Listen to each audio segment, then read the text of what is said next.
सभी साथियों को जय भीम और नीला सलाम। अभी भी सतपाल तंवर जो कि हरियाणा के हैं, वो कुछ मतलब संविधान के बारे में बोल रहे हैं संविधान पे खतरा है। तो क्या ही वास्तव में खतरा है, एक बार इस पर भी हम लोग नज़र डालते हैं। और क्या ही कुछ कह रहे हैं सतपाल तंवर जी, क्या ही कुछ कह रहे हैं, आइए देखते हैं इस भाषण में। और इसी तरह की खबरों को सुनने एवं जानने के लिए हमारे चैनल को सब्सक्राइब कीजिए। जय हिंद, जय भारत। आइए सुनाते हैं आप लोगों को। जाति के नाम पर, धर्म के नाम पर इंसान का शोषण करने वालों, सुधर जाओ। यदि हम सुधारने पर आए तो बहुत नुकसान हो जाएगा।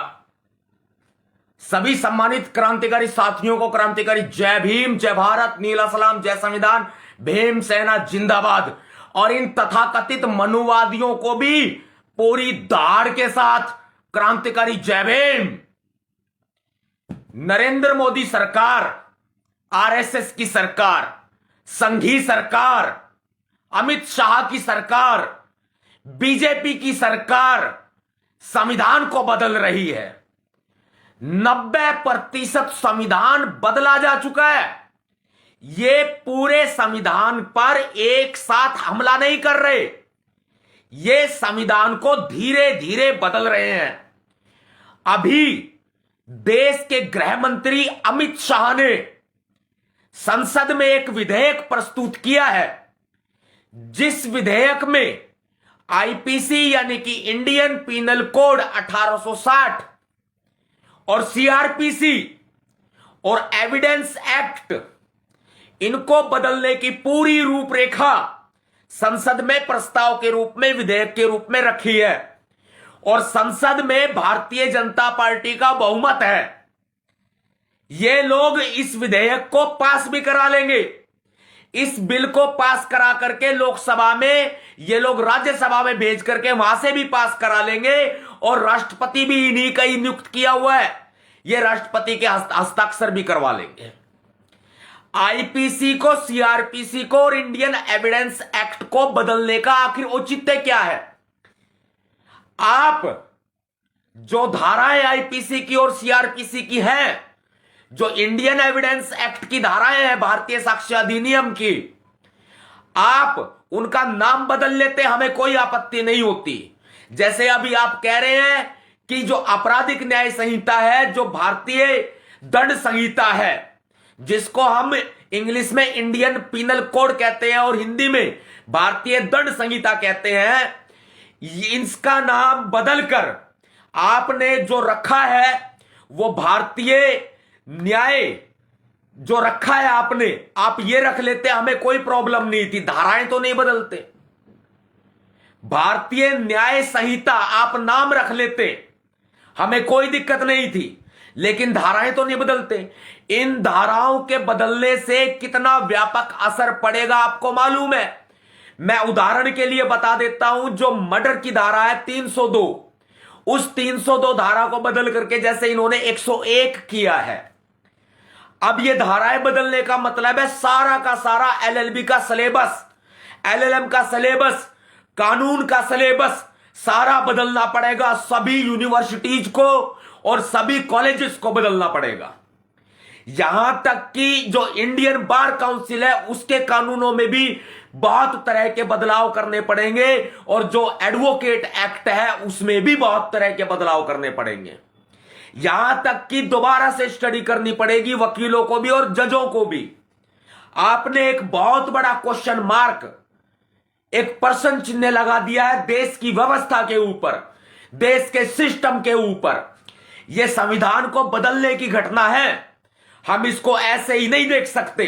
और मैं चिल्ला चिल्ला कर कह रहा हूं, बार बार कह रहा हूं, पूरे देश को कह रहा हूं, पूरी दुनिया को कह रहा हूं कि भारतीय जनता पार्टी, बीजेपी की सरकार भारत के संविधान को बदल रही है। लेकिन सभी को मतलब रोटी खाने से है, बस रोटी मिलनी चाहिए, काम धंधा चलना चाहिए, बिजनेस व्यापार होना चाहिए, नौकरी चलनी चाहिए। और जो सरकारी नौकरी में बैठ करके बाबा साहब के खून पसीने की कमाई और बाबा साहब अंबेडकर जी के बच्चों का जो कफन उन्होंने अपने ऊपर ओढ़ा था ना, जो जिस कफन में लपेटा गया था, उस कफन की राख को अपने खाने में मिला के खा रहे हैं सरकारी नौकरी वाले, और बाबा साहब के विचारों की हत्या कर रहे हैं। इससे बड़ी बात मैं नहीं कह सकता। बाबा साहब के बच्चों तक ने भी अंबेडकर मिशन पर अपनी कुर्बानियां दी हैं, लेकिन आरक्षण की बदौलत जो सरकारी नौकरी में बैठ गए, वो बैठ करके अपनी जाति बदल के दिखा रहे हैं। कोई मदद के लिए अगर दलित समाज का, बहुजन समाज का व्यक्ति पहुंच जाता है तो वो मदद नहीं करते, और रिटायर होने के बाद में ढोल बजाते हैं कि वो अंबेडकरवादी है।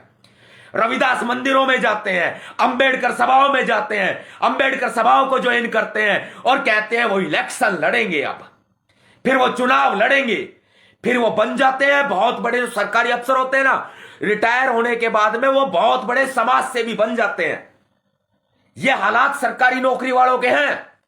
बाबा साहब के बच्चों तक ने भी कुर्बानियां दी हैं इस मिशन के लिए, और बाबा साहब अंबेडकर जी के बच्चों को, मृत शरीर को उनके जिस कफन में लपेटा गया था ना, वो राख खाने के बराबर है जो तुम रोटियां खा रहे हो।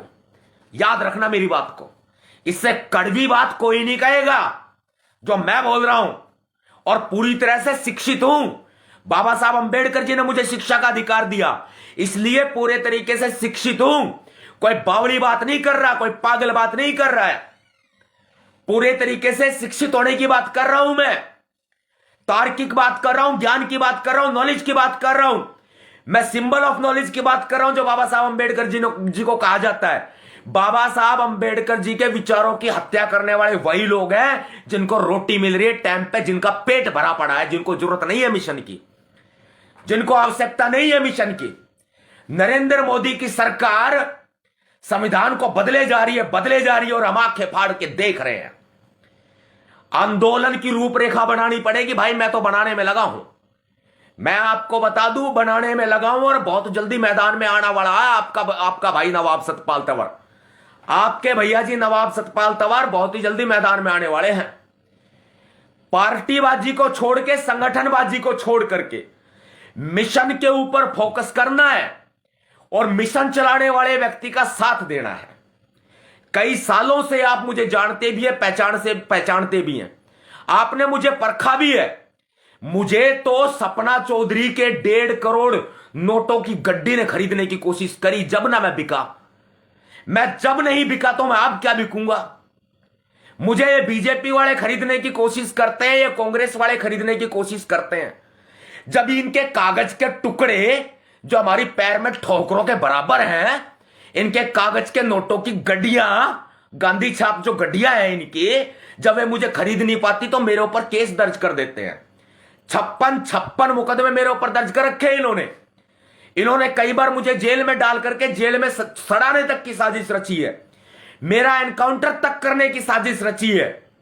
और जो अपने भी ने बने फिरते हैं बहुत सारे, वो अपनों ने भी इतने दगे दिए हैं, इतने पीठ में छुरे घोपे हैं, हद से ज्यादा। हम फिर नहीं डटे, हम फिर नहीं रुके, हम फिर भी आगे बढ़ रहे हैं लगातार और समाज के लिए काम कर रहे हैं। क्योंकि मुझे याद है, मुझे पता है, जब मुझे अपने भाइयों का, अपनी बहनों का जो खून निकाला जाता है ना, जो उनके साथ अत्याचार किया जाता है, जाति के नाम पर शोषण किया जाता है, जब उनको मार दिया जाता है, तब हम न्याय के लिए जब सड़कों पे उतरते हैं, उनके न्याय की आवाज उठाते हैं, तो अब हमारी आंखों से आंसू बहते हैं उनके हालातों को देख करके, उनके सिस्टम को देख करके। उनको न्याय नहीं मिलता है। यह मनुवादी सरकार और मनुवादी प्रशासन क्या करते हैं बता दूं मैं आपको। हम लोग कलम से लड़ाई लड़ने की बात करते हैं, लेकिन यह मनुवादी सरकार और मनुवादी प्रशासन कलम की ताकत को, हमारी को कमजोर कर देते हैं और आरोपी को संरक्षण देकर के उन्हें बचाने का प्रयास करते हैं, उन्हें जमानत दिलवा देते हैं कोर्ट से और उनको बरी करवा देते हैं। क्या रास्ता बचता है भाई आखिर में, बताओ आप।